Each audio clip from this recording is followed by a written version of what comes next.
Hey guys, what's happening? So in today's episode, we're going to talk about getting mobile. So what I mean by getting mobile, really what I mean is by giving yourself more options. You know, when I first started hunting, I would go to a stand that was made out of 2x4s and plywood. But then I graduated to, lock-on stands, and then eventually I figured, man, I really need to get a climber. That's when I took the first step into getting mobile. Doesn't necessarily mean my success rate went up a whole lot, but it did increase. By the way, for me, success is determined by the goals that I set in place and how well I do on attaining those goals. It has nothing to do with comparing to any other hunter. Just keep that in mind as you set goals for this year. It just gave me an opportunity where I felt more confident. I could go to where the deer were. The deer were less likely to pattern me, just because before I was going to the same stand over and over again. But then I found that there were limitations to the climber. Now, I'm not knocking climbers, and I'm not promoting any products or anything here on this. I'm not sponsored for sure. But the limitations with the climber, number one for me, was the weight. Now, this is an older climber. It's probably about 25 pounds.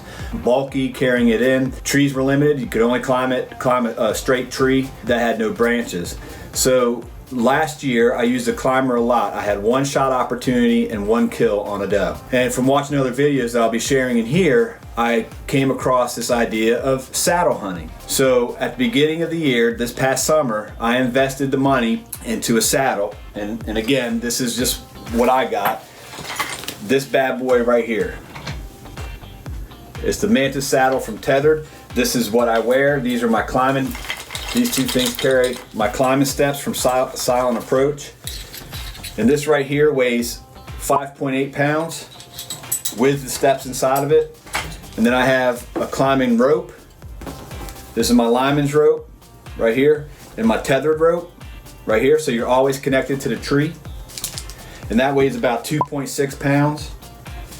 And then I also got this, which is the Predator platform. The Predator platform weighs about 3.4 pounds. So altogether, this setup is less than 12 pounds. So that's a drastic difference from the climber that I used to use. So essentially, on every hunt that I did this year, I would put that on. Now, I had a general idea of where I'd be going. So I'd put on the saddle, grab my bow, my backpack. Of course, I was carrying camera gear, so that made up for the weight that I lost from the climber, but that's just my choice. Not sure if you do that or not. But anyway, I'd walk out in early season on a soybean field. I could see where the majority of the soybeans were getting eaten up. I could see where fresh poop was. As we graduated later into the season, I could see where the fresh scrapes were. I could see where the trails were. The main trails were running.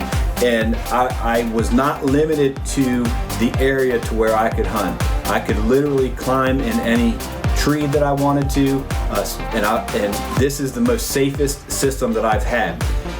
I'm always attached to the tree, and it did take a little bit of time to get used to using the saddle, finding the comfort and all that.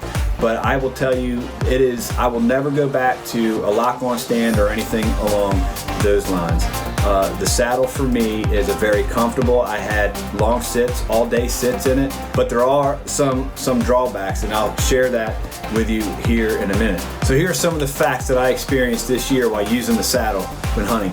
First of all, every kill that I had, and I've had 3 so far, was when I was in the tree for the first time. Now, there were some trees where I hunted more than once, and I passed up some does that were well in range. If you look at another video called Full Draw, you can see a buck coming in, and spoiler alert, I missed it. But more than 90% of my hunts resulted in me at least seeing deer.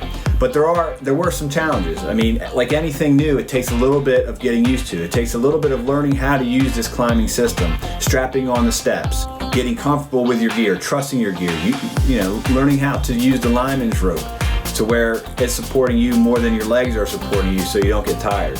The other drawback for me was the amount of time it took me to get from ground to hunting height.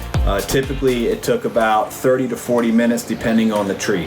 And you might be saying, man, that takes forever. Well, you can plan for that time, right? That's what I started doing. If I wanted to be quieted down an hour and a half before first light, I would leave whatever time I needed to leave to be in the tree by that time. I will tell you that I would like to work on being able to speed that process up, so I might look into a different climbing system. The silent approach steps are great. They are quiet, they are silent, but I might be looking at climbing sticks, maybe with an aider, so long as the weight doesn't increase a ton. If the weight increases a little bit, but I'm still able to get up the tree faster, I'll probably look into that. The other part about it is learning the angles of the tree. With this kind of setup, you want to be on the opposite of gravity side. So if the tree's leaning this way a little bit, you want to be on this side of the tree.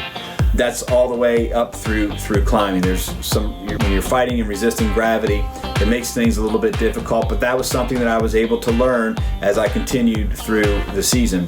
The other part about it is sitting in the saddle, knowing where to put your tethered height. And there's tons of videos. I'm going to share some with you right now.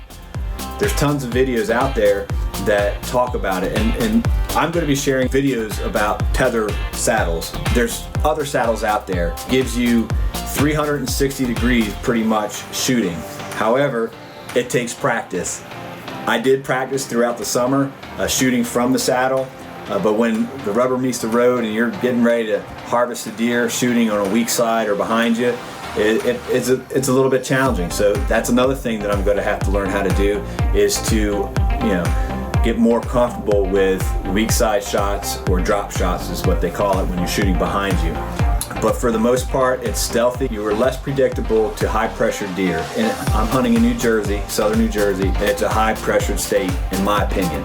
The deer walk around looking up. They have pegged certain stand areas where we have had lock-ons for a while. Making the switch to this saddle hunting, it was weird. I got a lot of crazy looks from guys that I know that are hunting, and I was a little skeptical, to be honest with you, because it's so new. But there have been people like Jon White that have been doing it since the 70s, and he is very successful. If you don't know who he is, maybe I'll put a link to his video in here as well.